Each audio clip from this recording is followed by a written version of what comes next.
Merci. J'ai une belle surprise ce matin quand je vois Yolande et Jacques, ma belle-mère, la mère de Maryse qui est là ce matin. Elle nous a fait une belle surprise. Jacques. Ma fille Andréane et Israël sont avec nous.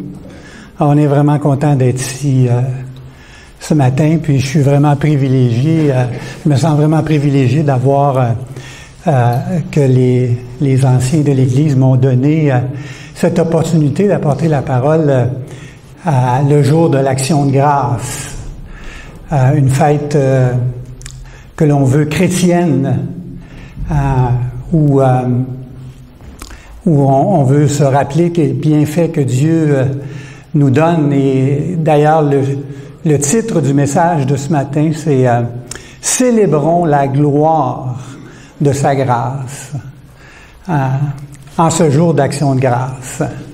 Célébrons la gloire de sa grâce. Comme je l'ai mentionné, je ne sais pas si c'est correct comme ça.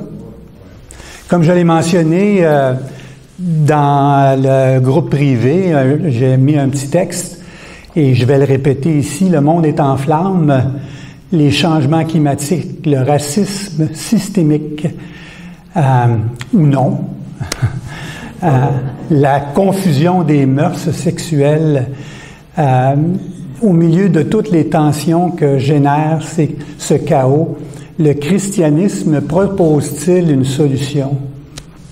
L'Église a-t-elle quelque chose à dire à l'homme de cette génération? Oui, l'intention bienveillante de Dieu envers un monde qui périt est toujours présente et pertinente.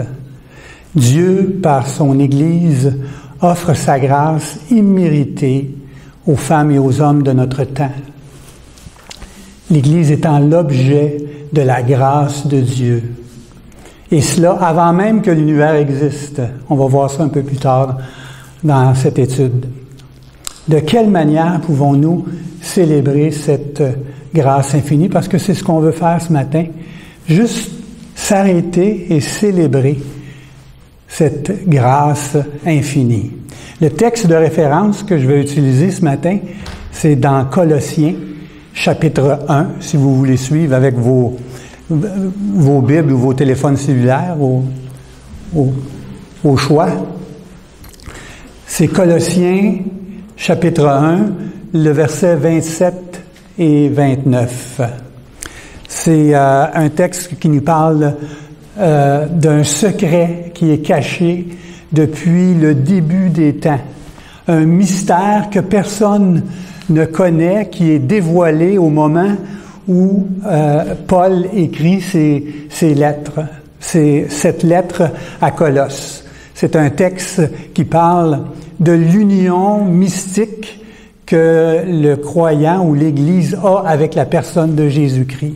C'est un texte qui ressemble beaucoup à Éphésiens 1, qui parle un peu de la même chose, à Jean 17 aussi, qui parle de cette union entre les croyants et Jésus-Christ, l'union mystique en Jésus-Christ. Et je vous en fais la lecture, si vous voulez suivre avec moi. Je répète, Colossiens 1, versets 27 à 29. « Car Dieu a voulu faire connaître la glorieuse richesse que renferme le secret de son plan pour les non-juifs. Et voici ce secret. » Paul est très théâtral dans la manière d'écrire. Le secret qui est caché depuis tous les temps. Et voici ce secret. Christ en vous. Christ en vous, lui en qui se concentre l'espérance de la gloire à venir.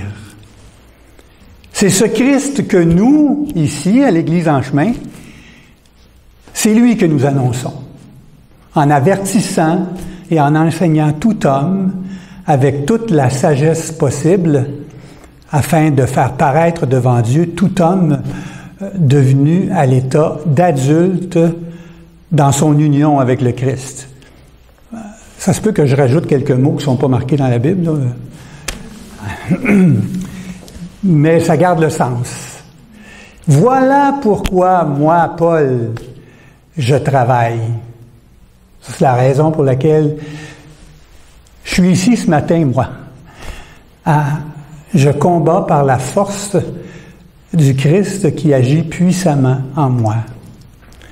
Alors, Paul, par ce texte, est en train de dévoiler quelque chose qui était caché depuis toujours, c'est-à-dire Christ en vous. Et dans l'histoire de l'Église, depuis 2000 ans, de toutes les dénominations possibles sont d'accord avec cette affirmation-là, que ce soit catholique, orthodoxe, anglican, protestant, toutes les dénominations sont d'accord sur cette affirmation-là. Christ est au milieu de nous. C'est la grâce que Dieu nous fait de nous unir à la personne de Jésus-Christ qui est lui-même Dieu. C'est universel. Ça se décline de différentes façons, par exemple. On va l'expliquer un petit peu plus tard. Mais tout le monde est d'accord en ce qui concerne le christianisme que le secret caché depuis toujours, c'est que Christ est vivant au milieu de nous. Et ce que je voudrais dévoiler par ce message ce matin, c'est l'intention bienveillante de Dieu pour son Église. En effet, l'Église est l'objet de la grâce de Dieu, et cela avant même que toute chose existe.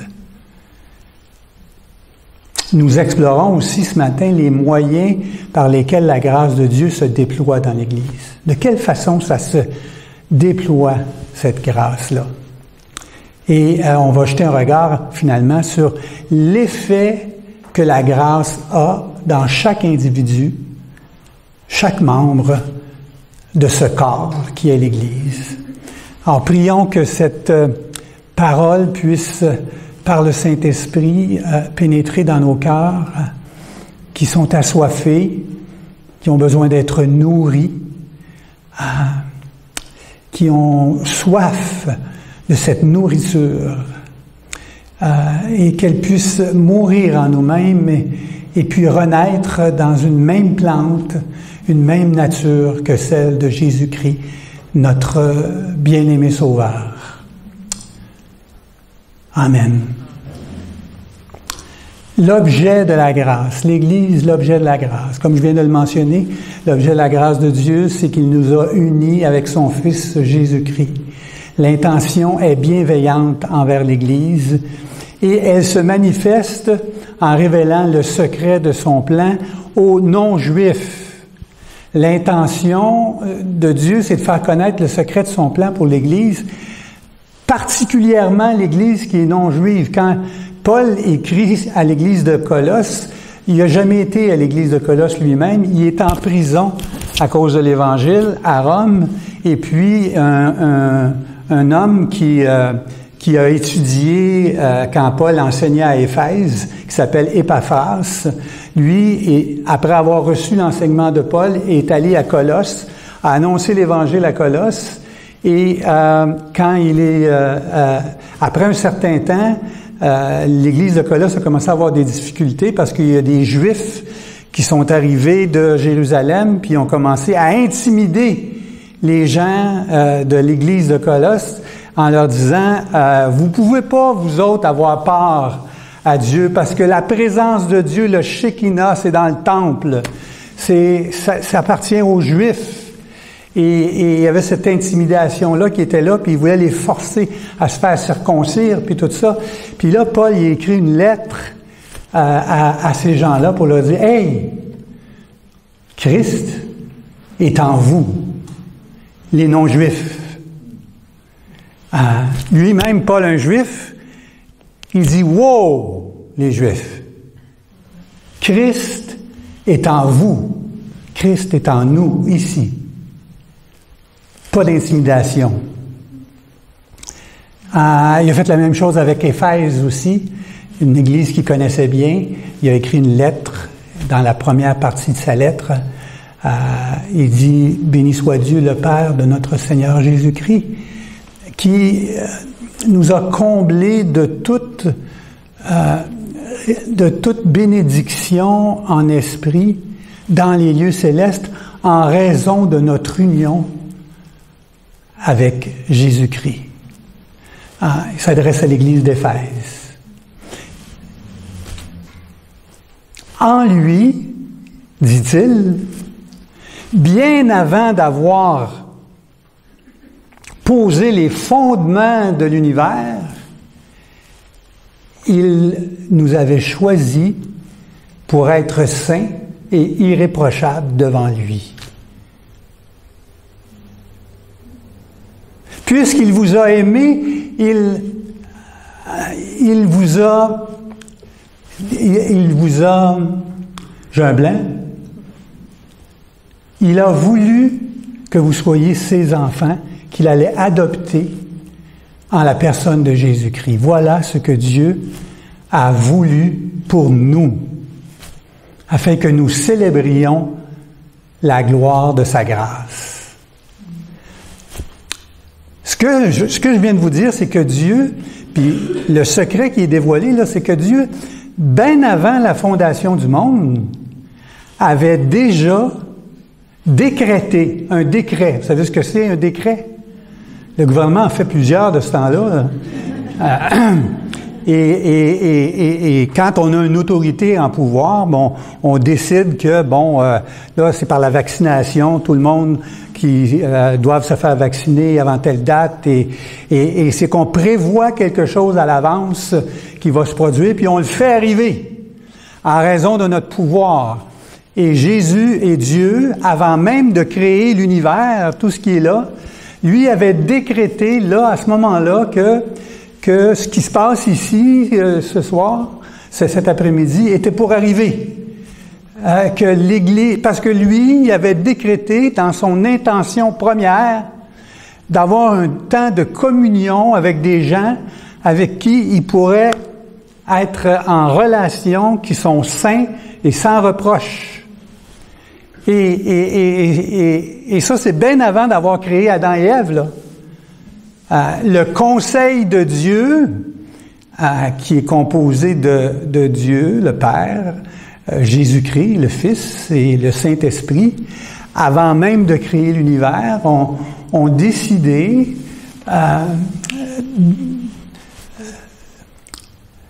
d'entrer en relation avec l'Église.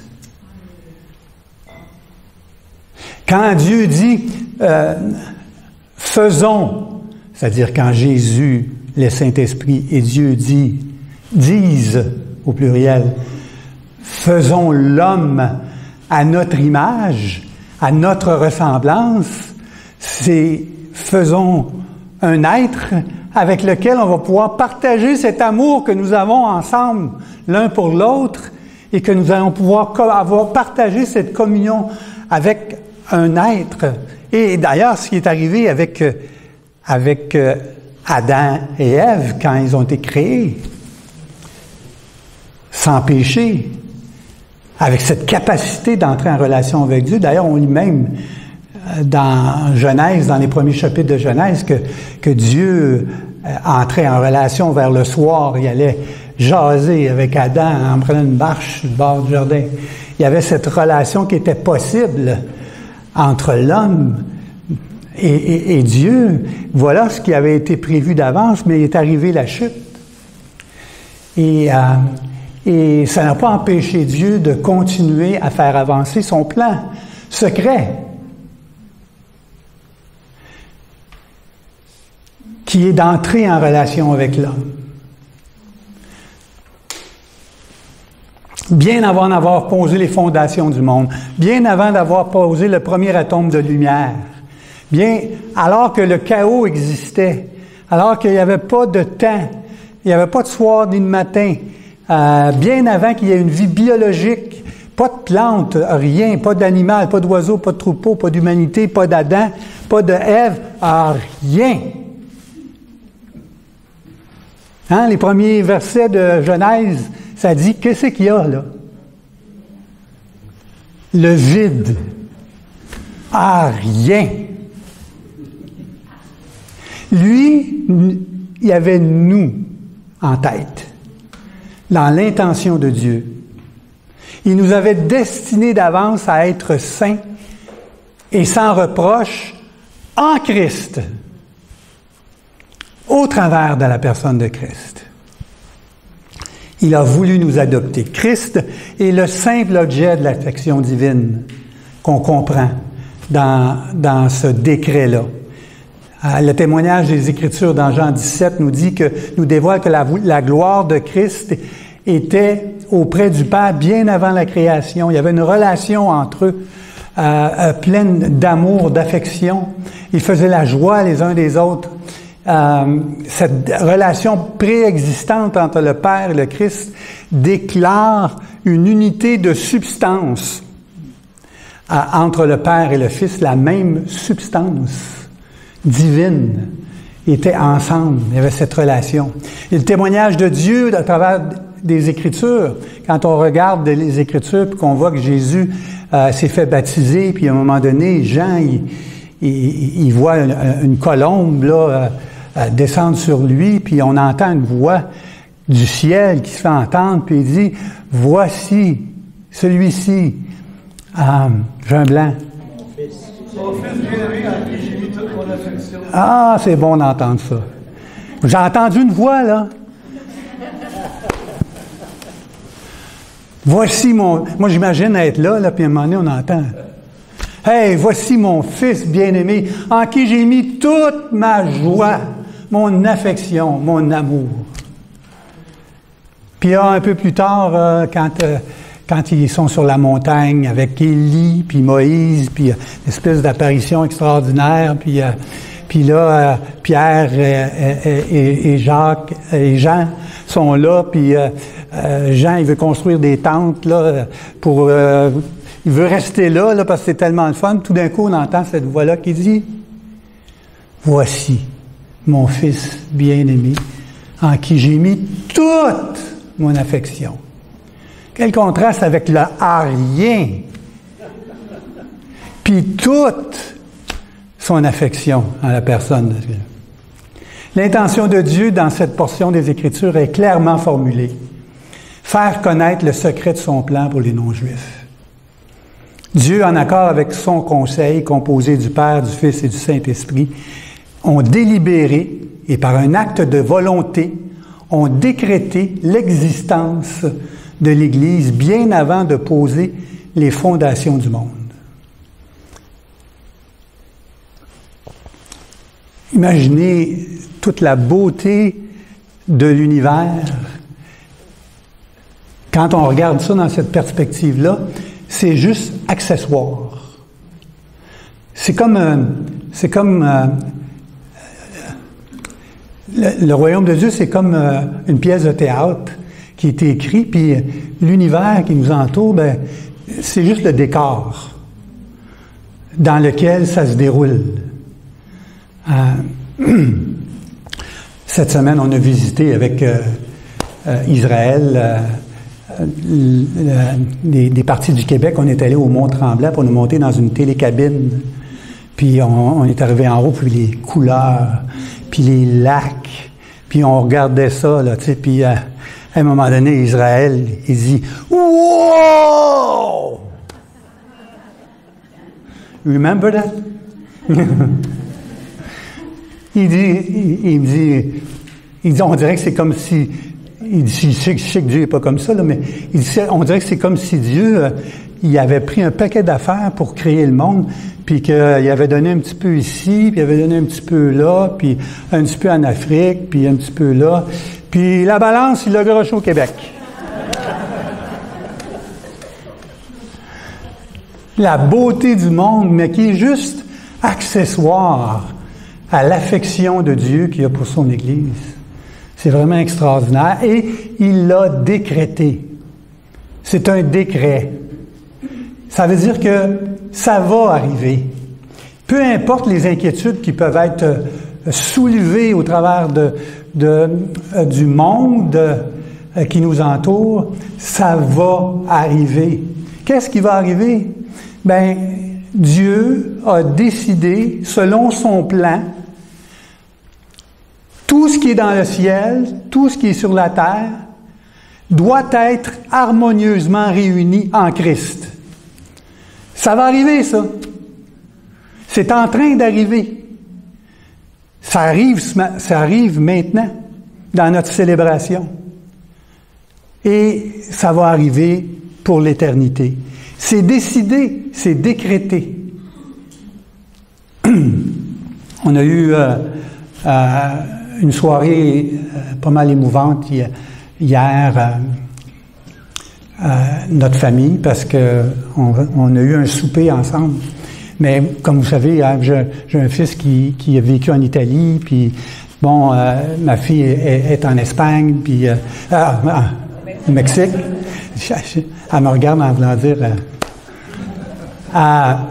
et ça fait des mois, puis vous connaissez mon état de santé, puis on a eu l'intention de réunir la famille.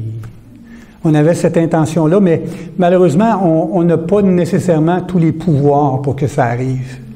Puis avec le contexte de la pandémie, puis c'est compliqué, là, qu'Andréane puisse venir ici, il faut les vaccins au complet, puis les 2 vaccins, puis entre ça, à un moment donné,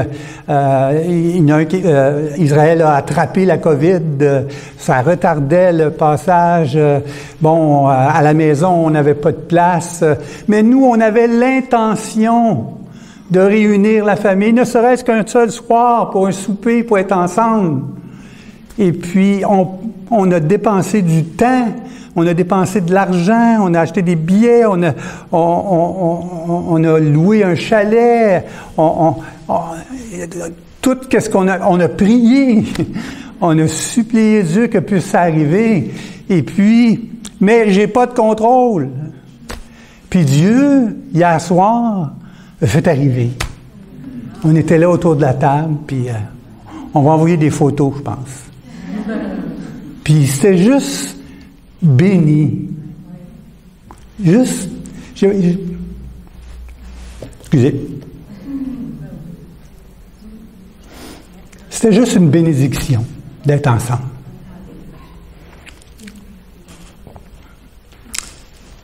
Dieu a les moyens de faire arriver les choses. Il est l'autorité suprême. Quand il décrète quelque chose, ça va arriver. Ça s'en vient. J'aimerais attirer votre attention un petit peu sur les moyens par lesquels la grâce se manifeste. On a vu que l'Église est l'objet de sa grâce. Par quels moyens sa grâce se manifeste? Premièrement, dans le monde. Ensuite, entre nous, dans l'Église. Et puis, également dans chacun des individus, personnellement. La grâce de Dieu est accessible au monde par l'incarnation de Christ. Il n'y a pas plus simple façon de l'expliquer. La seule façon que la substance divine peut être entrée en contact avec l'humain, c'est une personne qui est 100% divin puis 100% humain dans la même personne. Et il devient l'interface entre les deux. Et Christ, c'est la lumière du monde. C'est le chemin. Dieu a offert son Fils pour le monde. Alors, la première grâce qui est donnée au monde, c'est Christ, et c'est de le faire connaître. Par la révélation contenue dans les Écritures, Paul dit, c'est lui que nous annonçons ici en tant qu'Église.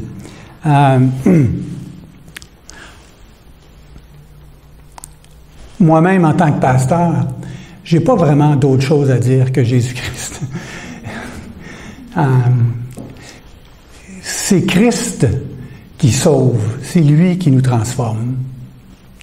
Par la présence historique de l'Église dans le monde, au travers les 2000 dernières années, l'Église est présente partout dans le monde. Et il y a toutes sortes de miracles qui se font, puis la vérité est proclamée au travers de sa parole. Et la grâce de Dieu est disponible au monde au travers l'Église. C'est l'Église qui est la colonne et l'appui de la vérité et qui permet à la grâce de Dieu d'être répandue.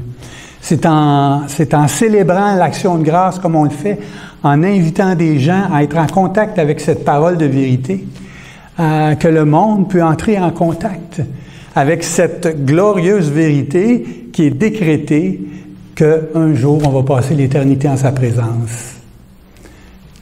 La grâce de Dieu est répandue avec surabondance dans son Église aussi. Acte 2, 42, il y a un texte qui dit « Dès lors, il s'attachait à écouter assidûment l'enseignement des apôtres et à vivre en communion les uns avec les autres, et à rompre le pain et à prier ensemble. » Dès les premiers jours de l'Église qui est manifestée dans Actes, il y a eu, on dit qu'il y a eu 3000 conversions, mais c'est pas ce que la Bible dit. La Bible dit qu'il y a eu 3000 baptêmes. 3000 baptêmes qui sont arrivés le jour de la Pentecôte.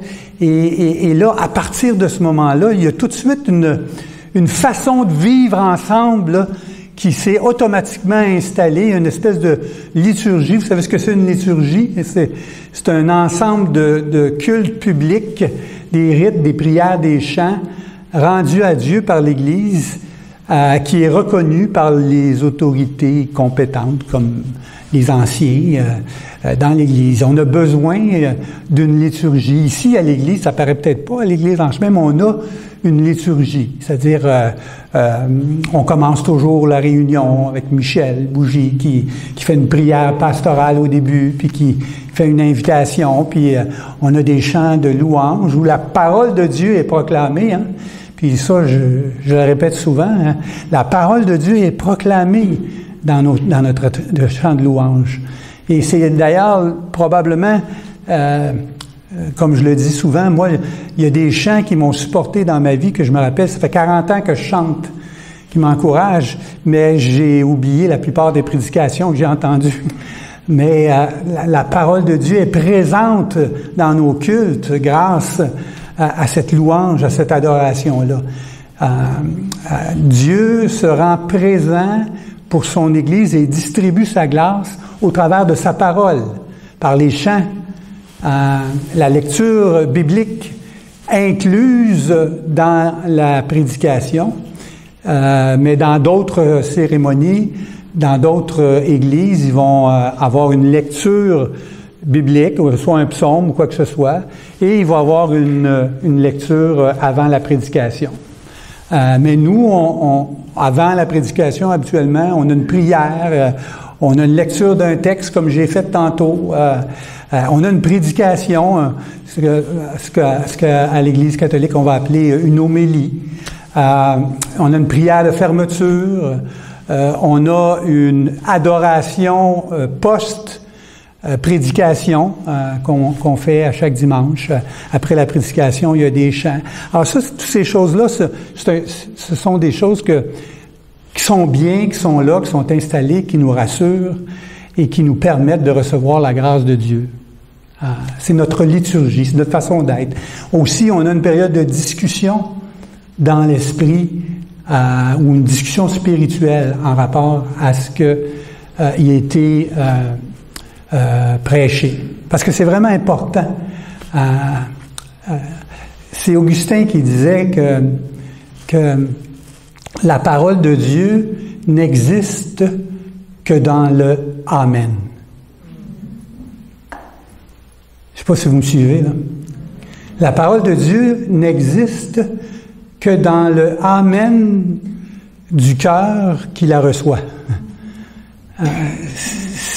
Le miracle, ce n'est pas tellement la prédication, c'est quand elle est entendue, reçue, puis il y a un Amen.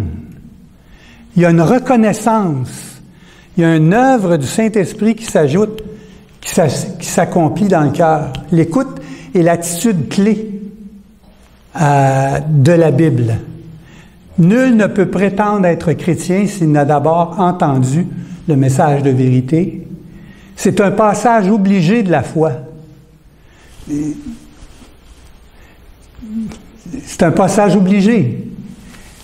Une attitude essentielle de la liturgie chrétienne. Parce que proclamer, c'est un geste qui est symbolique, qui trouve son aboutissement dans celui d'écouter la parole et de croire. Autrement dit, ce que je fais en ce moment, c'est pas complet si ça donne rien dans vos cœurs, si ça produit pas quelque chose. Et c'est là qu'est le miracle. Il est là. Et c'est pour ça qu'on aime ça à la fin des réunions. Vous posez la question, c'est quoi votre amen? On veut entendre le miracle que Dieu a fait dans votre cœur à la fin des réunions. Et ça fait partie de nos rencontres. Merci, mon Dieu, de ce que j'ai entendu ta voix par l'illumination du Saint-Esprit. Honorez le Saint-Esprit et rendez à César ce qui appartient à César. Et à Dieu ce qui appartient à Dieu. Il y a une illustration dans la parole de Dieu. Il y a quelques semaines, Michel Veilleux a conduit une discussion Zoom comme on a. Et puis, j'ai bien aimé, on en parlait de la parabole du semeur. Puis, ça m'a frappé en relisant cette histoire-là où un semeur sorti pour semer, puis il garochait un peu partout. Puis la semence a l'air d'être bonne parce que dans la bonne terre, elle porte du fruit. Puis, mais quand elle tombe là, il y a un jugement qui se fait sur la bonne terre, la mauvaise terre, tout ça. Il n'y a pas de jugement qui se fait sur la semence parce qu'on assume qu'elle est bonne. Mais on ne parle pas du semeur, dans le sens que il n'y a même pas besoin d'être bon, là. Il a juste besoin de semer, là, tu sais. On ne se met pas à porter des qualificatifs au semeur. Même d'ailleurs, quand on lit comme fou, ça m'a frappé, quand on relit comme fou l'histoire, il est un petit peu maladroit parce qu'il garoche ça partout, puis il gaspille un peu, là, peut-être, un peu, là. Mais c'est pas ça l'histoire. C'est pas ça le royaume de Dieu. C'est pas ça la gloire de Dieu. C'est quand la semence, elle tombe dans ton cœur. Puis que là, elle meurt. Puis elle porte du fruit. C'est le miracle de l'agriculture. Hein? Les fermiers, à chaque année, là, ils ensemencent, là, puis là, ils attendent, là. Puis regarde, puis j'espère que le miracle va se produire encore cette année, là. Et puis ils attendent, et puis là, oups, ça pousse. Ben, c'est ça, le royaume de Dieu. Alors, voilà. Par le moyen de la communion dans notre Église, en chemin, on a développé, surtout en temps de pandémie, des dévotions du matin avec les Zooms, des groupes thématiques avec les femmes, des groupes de prière, formation de disciples. On avait des cours à un moment donné sur les animateurs, les différents comités d'action, de service dans l'Église. Alors, on intègre la vie normale dans l'Église, dans la communion fraternelle, puis on grandit au travers de ça. C'est ça aussi, c'est un moyen de Dieu de communiquer sa grâce. Et finalement, par le moyen de l'application des ordonnances. Oui, j'en arrive à ce point. Le texte que j'ai lu tantôt, Christ en vous, et Éphésiens 1, c'est un texte qui, pour bien des commentateurs, parle principalement des ordonnances ou des sacrements, comme on peut dire. Parce que le mot secret, qui est en grec, qui est mystérion, est traduit en latin pour les pères de l'Église dès les années 300, est traduit en latin par sacrement. Et quand on dit Christ en vous, c'est la façon de symboliser comment Christ est en nous.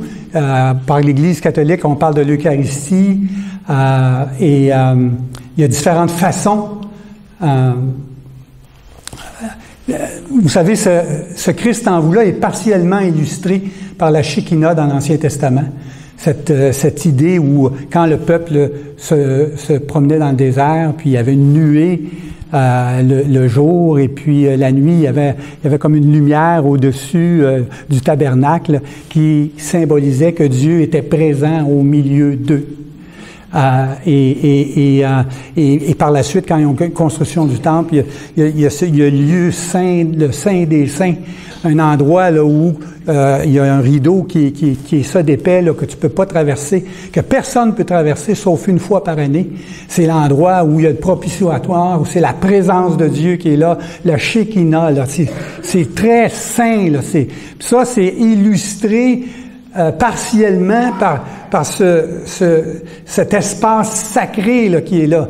C'est pour ça que c'est un peu troublant quand Paul, ça devait être un peu troublant pour les Juifs quand Paul, il dit aux Éphésiens, « Christ en vous, les Éphésiens, au milieu de vous, les Colossiens, les non-Juifs. » C'est ça le royaume de Dieu. Rapidement, je décline les différentes façons de voir les choses. L'Église catholique et orthodoxe, on parle de transsubstance, c'est-à-dire un changement dans la substance quand on fait l'Eucharistie. Il y a une parole qui est prononcée par le prêtre qui fait en sorte qu'à ce moment-là, l'hostie devient le corps de Christ. Luther parle plutôt de consubstantation. Les églises luthériennes, c'est-à-dire qu'ils voient le moment de la table du Seigneur ou le repas du Seigneur comme étant quelque chose qui représente un peu Christ, c'est que les deux natures sont présentes. La nature du pain, qui est juste du pain, puis la nature de Dieu qui est aussi présente à ce moment-là.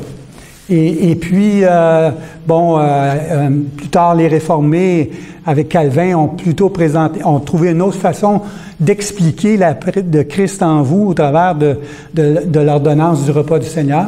Et ils ont dit qu'il y a une présence qui est réelle, mais spirituelle. C'est-à-dire que c'est pas physique, c'est une présence qui est spirituelle dans le fait du repas du Seigneur. Physiquement, on a besoin de nourriture. On a besoin de manger. Moi, j'ai un cancer qui a complètement détruit mon système digestif. J'ai beaucoup de difficultés à m'alimenter, ce qui fait en sorte que je maigris, puis si je mange moins, je perds l'énergie. Voilà ce qui arrive. Mais parce que physiquement, on est fait pour être nourri, pour trouver notre énergie dans cette nourriture-là.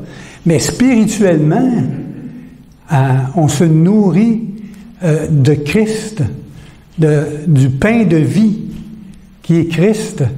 Et spirituellement, on est fortifié, pas juste pour la vie sur la terre, mais pour la vie éternelle. C'est de cette façon-là qu'on voit. Puis un peu plus tard, comme chez les baptistes, on a plutôt tenté de voir ça exclusivement comme étant un souvenir ou un constat rationnel de qu'est-ce qui s'est passé il y a 2000 ans, un mémorandum de ce qui s'est passé il y a 2000 ans à la croix. Alors, le spectre est vraiment grand, là, ça part dans la table du Seigneur qu'on mange physiquement le corps de Christ, c'est juste un souvenir, un mémorandum de ce qui s'est passé à la croix.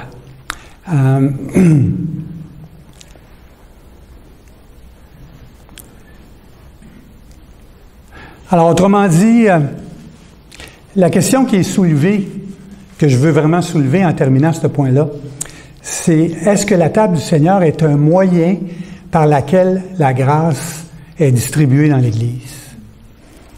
Est-ce que c'est un moyen que Dieu distribue la grâce? Personnellement, je pense que oui. je crois que je reçois une grâce particulière d'édification et de maturation toutes les fois que je participe à la table du Seigneur, avec l'Église visible. Je le reçois comme une déclinaison de la grâce suprême qui donne la vie éternelle que je reçois lors de mon baptême de l'Esprit et au moment de ma nouvelle naissance, et affirmée publiquement et physiquement par mon baptême d'eau. Selon moi, le baptême du Saint-Esprit est obligatoirement lié au baptême d'eau. Normalement, j'aurais parlé des sacrements, mais je sais que Réal va probablement parler du baptême la semaine prochaine, parce que dans son texte, là, c'est directement là. Alors, autrement dit, je suis né de nouveau par l'Esprit et dans les eaux du baptême. Je suis intégré dans l'Église par le baptême. Je suis nourri et amené à maturité par la table du Seigneur. Physiquement, nous allons tous mourir. Personnellement, je suis atteint d'un cancer digestif qui fait en sorte que j'ai beaucoup de difficultés à m'alimenter. Je me répète, là, ce qui fait en sorte que je perds du poids. Mais spirituellement, c'est le contraire qui se produit, car aujourd'hui, je me nourris de Christ, le pain de vie, par la table du Seigneur, et je suis fortifié et j'ai la vie éternelle. Les effets de la grâce, en terminant. Quels sont les effets de la grâce dans chacun des individus? Qu'est-ce que ça fait, la communion ou l'union avec Christ? Premièrement, ça nous donne une maturité en Christ. Le texte nous dit que Paul veut amener toute personne à maturité, en maturité en Christ.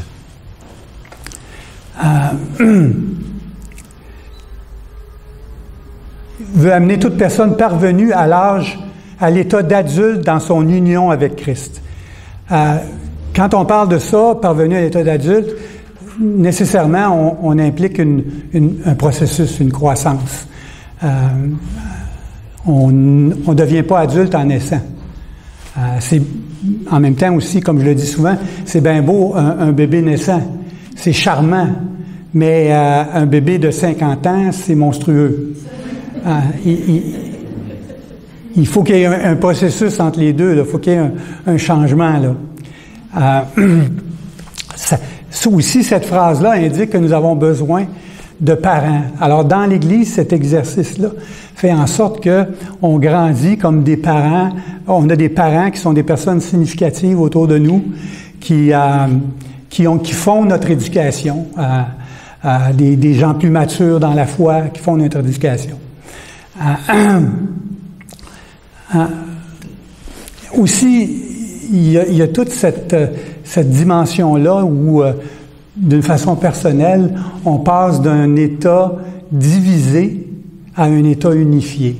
Chaque individu, quand il accepte le Seigneur, quand il donne sa vie à Dieu, il y a la partie principale qui donne sa vie à Dieu, mais il reste un paquet de parties de cette personnalité qui résistent encore, puis qui ont de la difficulté à s'intégrer, et chacune de ces parties-là doit être amenée à la croix. Il y a un processus qui se fait. Ça se fait pas automatiquement. Ça prend du temps, ça prend de la prière, ça prend l'œuvre, l'action de Dieu. Mais c'est l'effet de la grâce de l'union avec Christ que ça va se produire. L'union avec Christ, ça produit l'endurance dans les combats. La souffrance, ça fait partie intégrante de la vie chrétienne. C'est pas une option. Mais moi, je choisis l'option chrétien, mais sans la souffrance. La maturation se fait par la souffrance. Avec Christ. Et je sais par expérience, j'ai traversé des moments vraiment difficiles dans ma vie chrétienne. Et je peux dire aujourd'hui que avec la garantie d'avoir la consolation qui vient avec, je les revivrai n'importe quand. Parce que la consolation est tellement grande quand on est accompagné au travers de la souffrance, elle transcende la souffrance elle-même. Elle devient quelque chose que tu veux garder. C'est comme si tu dis, oh, OK, mais je suis prêt à souffrir encore un peu, c'est tellement bon d'être à côté de toi, Seigneur, puis de vivre ça à tes côtés, puis d'être fortifié par toi. Cette souffrance-là est nécessaire, mais elle nous fortifie dans la personne de Jésus-Christ, en lui, en union avec lui. Finalement, l'effet de l'union avec Christ, c'est l'unité dans l'amour. Je ne sais pas, moi, l'union avec Christ fait en sorte que je suis capable de vous aimer. Là, je ne suis pas en train de dire que vous êtes détestable. Ce que je suis en train de dire, c'est que aimer, c'est quelque chose qu'on n'est pas capable de faire humainement à cause du péché dans lequel on est atteint. On n'est pas capable de faire ça. Mais quand on est uni à Christ, tout à coup, on découvre cette nouvelle capacité-là. Premièrement, nous-mêmes, en étant unis à Christ, on commence à lui ressembler. Donc, on est plus aimable. Et aussi, on commence à voir Christ dans l'autre. C'est un des effets de l'union avec Christ, c'est que tout à coup, l'amour fraternel, sincère, véritable. L'union avec Christ est possible, elle est véritable, elle existe, et c'est un effet de la grâce de Dieu. Alors, l'Église est l'objet de la grâce de Dieu depuis toute éternité. Son intention bienveillante a inspiré sa décision de se donner un peuple saint en Jésus-Christ. Il a donné à ce peuple acquis, c'est-à-dire l'Église, les moyens de s'approprier sa grâce afin d'amener chacun de ses membres à devenir adulte dans son union avec Christ. Faisons l'homme à notre image et à notre ressemblance afin que nous puissions entrer en communion avec lui et lui avec nous, et que tout ce qui est dans le ciel et que tout ce qui est sur la terre soit harmonieusement réuni en Christ pour célébrer la gloire de sa grâce. Merci Seigneur de cette occasion que tu nous as donnée ce matin de juste jeter un bref regard, Seigneur, sur ta parole, sur cet enseignement. On te prie, Seigneur, que cette parole puisse porter du fruit dans nos cœurs. On aimerait, Seigneur, qu'on puisse être animé par cette vie qui se trouve en Christ. On aimerait, Seigneur, vivre pleinement cette expérience d'union en Christ. Vraiment, nous voulons être attachés à toi. On te remet le restant de cette réunion, ce temps, cette table du Seigneur que nous allons voir. Et merci d'être au milieu de nous. Amen.